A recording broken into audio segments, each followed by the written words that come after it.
Back to the Future has my vote for the best movie trilogy to come out of the modern Hollywood system, save maybe for Star Wars, which invented the modern Hollywood system.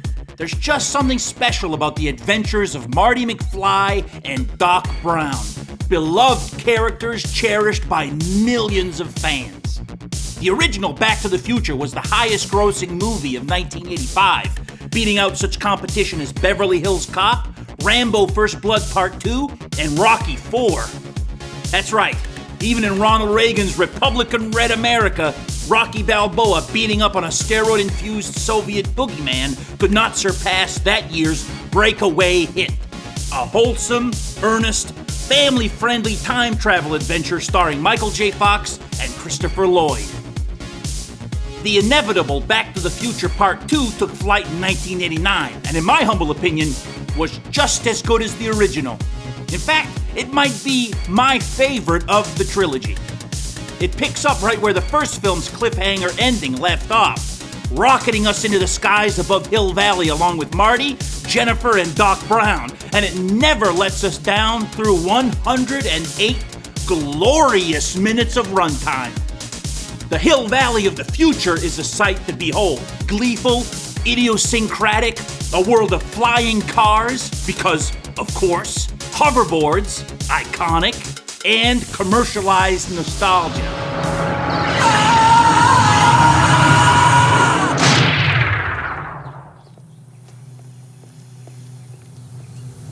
Shark still looks fake.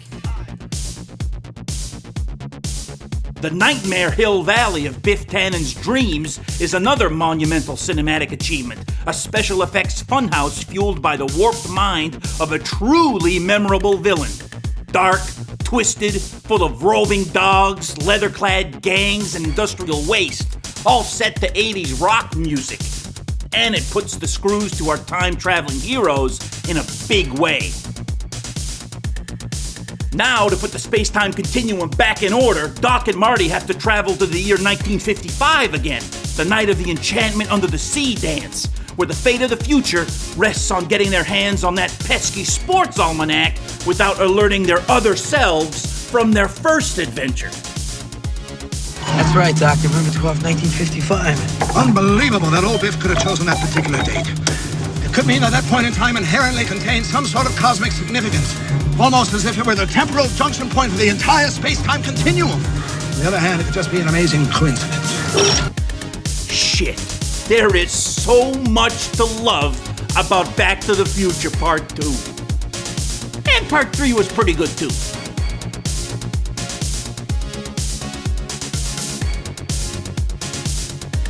As big a hit as Back to the Future was, it's no surprise the franchise found its way over to the Nintendo Entertainment System. Everything back then got a Nintendo game. To name just a handful, The Adventures of Rocky and Bullwinkle, Where's Waldo, and Gilligan's Island, where you play as Skipper, accompanied by a computer-controlled Gilligan, one of the most useless, bumbling, annoying video game sidekicks ever. He gets hit by everything. And half the time he randomly disappears, forcing you to backtrack to find his clumsy ass. Back to the Future was a more natural choice for a Nintendo game, but that didn't stop the Back to the Future games from being legendarily bad. Of all the ill-conceived, poorly designed, weekend fun-killing licensed garbage on the NES, Back to the Future might be the worst. Look at this thing! Back to the Future, that movie we all know and love, has been transmogrified into a third-rate copycat of Paperboy. Playing this game is an ordeal. You've heard of antidepressants? Well, this game is a pro-depressant. It doesn't just waste your time, it hurts your soul. Video games are a lot like stand-up comedy. It's in your face and immediate, so when it's good, it's great, but when it's bad, it makes you question everything. Why am I here? Why is this happening? What can I do to put a stop to it? And is medically assisted suicide a thing yet? You run around town collecting clocks and avoiding hula hoop dancers, oil slicks, and giant bees. And you do it again. And again. And again. Eventually, you reach one of 4 buildings where you play a special mini-game. I use both terms loosely. One of these is called the school game. As the manual puts it, in this game you have to move Marty up and down the screen using the cross key. The object is to fend off Lorraine's kisses, which are in the shape of little hearts. Every time Marty blocks one with the school book, you gain 50 points. If you stop over 100, you have made it through this challenge.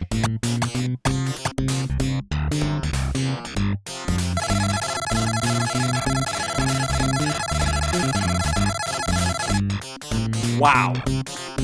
Just wow. One thing gets me about this stage. There's a sign reading Hill Valley High in case you forget where you're supposed to be. There's a Bunsen burner. There's Lorraine shuffling up and down like a girl demented. But what the hell is that supposed to be? In the corner.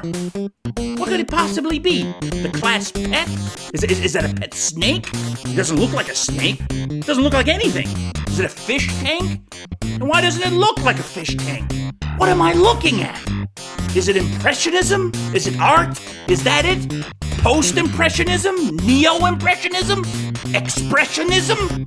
Wikipedia tells me that Art Nouveau is characterized by its use of a long, sinuous, organic line. Is that what I'm looking at? An organic line? What the f*** is that? The very next year, we got another Back to the Future game. This one called Back to the Future Part 2 and 3. For when f***ing up one movie isn't enough. Part 2 and 3 is a better game, but just barely. Instead of a Paperboy clone, now we've got a Super Mario clone, where you control Marty, who's now wearing a baby blue leisure suit for some reason, complete with, get this, pipes that you travel down into and out of, and turtle enemies. Ugh. Over on the Genesis side of things, we have an ill-begotten, though well-meaning collection of mini-games based on the final film in the trilogy. I say well-meaning, at least it looks fine.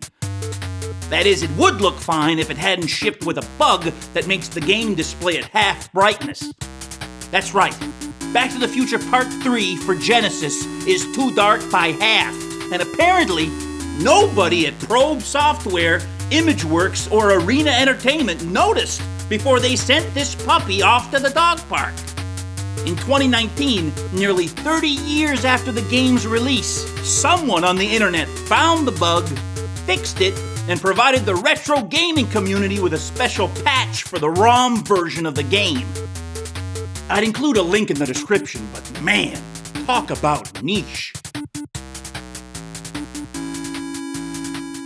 And that, friends and neighbors, for nearly 2 decades, was the sorry state of Back to the Future games for home consoles. Okay, except for a Sega Master System game released in 1991. But really, who had a Master System? That's right, 4 mass-produced titles. The digital equivalent of eating an undercooked sausage. About 3 hours worth of excruciating pain. It could have been different. In another world, another dimension, another timeline. But, as it turns out, we didn't need a flux capacitor to see a better future, a better Back to the Future. We just needed a miracle. That miracle? The Japanese. In Japan, and only in Japan, in 1993, came Super Back to the Future Part 2. Yeah, that's right. Super Back to the Future Part 2, a Super Famicom exclusive, available only for the Japanese version of the Super Nintendo, never released in North America. What do you mean, Doc? All the best stuff is made in Japan. Unbelievable. Like premium matcha, kimonos, and those 24 varieties of Kit Kat candy bars, the Japanese kept this one to themselves, for reasons that have been lost to time. Let's take a look at this thing. The Super Famicom's 8 dedicated audio channels render the Back to the Future theme like a dream. It's crisp, layered, crunchy, with light, thin wafers covered in chocolate. Wait, I'm thinking of Kit Kats again. The opening title screen is simple but elegant. Surprisingly, it's in English. This game was already half translated, and it still didn't get an international release. All right, let's get on with it. You hit start, and there's Marty and Jennifer, the love bugs. Oh my God! Ha! They've been Japanified! Here comes the DeLorean, and here's Doc Brown. Wow, Japanese Doc Brown is a little scary. He's less Christopher Lloyd and more something you'd see hanging out with Jabba the Hutt. Kinda creepy, actually. I don't know if I'd follow this Doc Brown into his car, all things considered, even if he did promise me an adventure. So Japanese Doc Brown tells Marty and Jennifer what's what. It's your kids, Marty! Something's gotta be done about your kids! Except it's in Japanese, so it's more like Ando hoto kids, domo domo bitaritu kids. The 3 of them skitter off the screen and take off. Wow, would you look at that?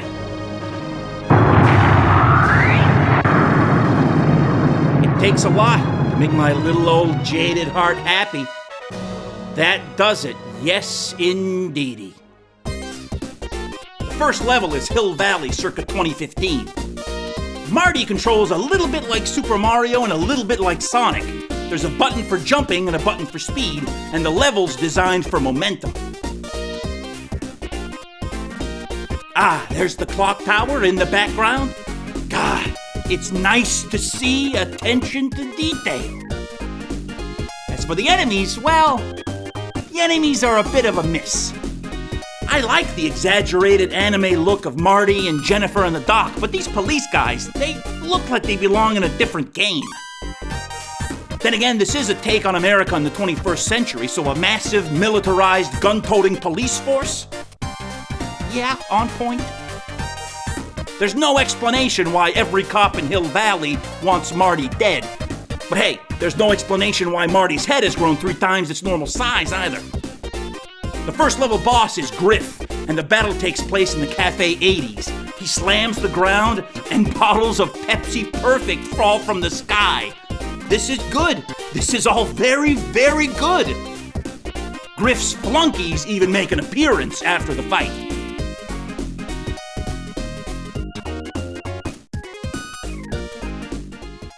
Level 2 features a remixed version of the Back to the Future theme, sort of a hyperkinetic Latin salsa disco thing.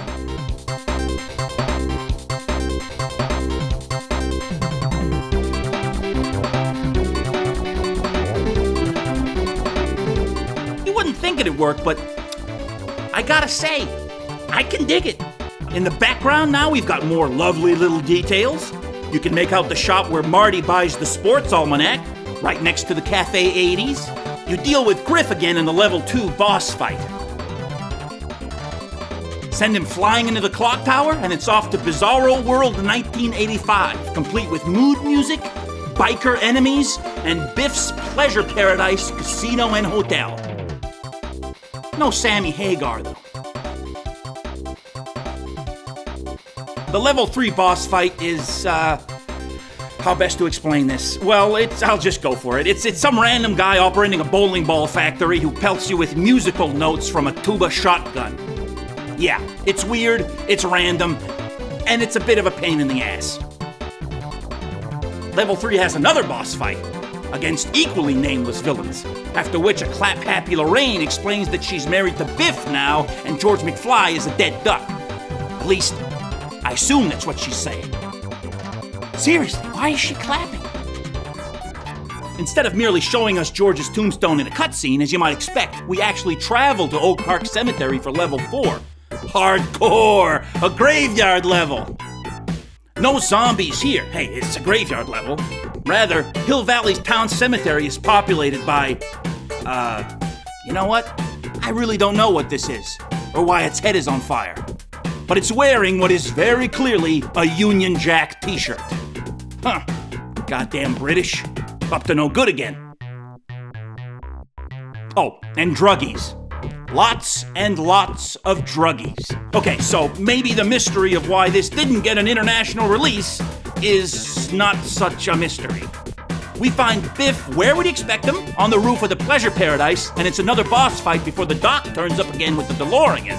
And, I just realized, Marty'd never fit into the DeLorean with that head of his. Life has got to be difficult with a noggin that big. Imagine the money you'd spend on face cream.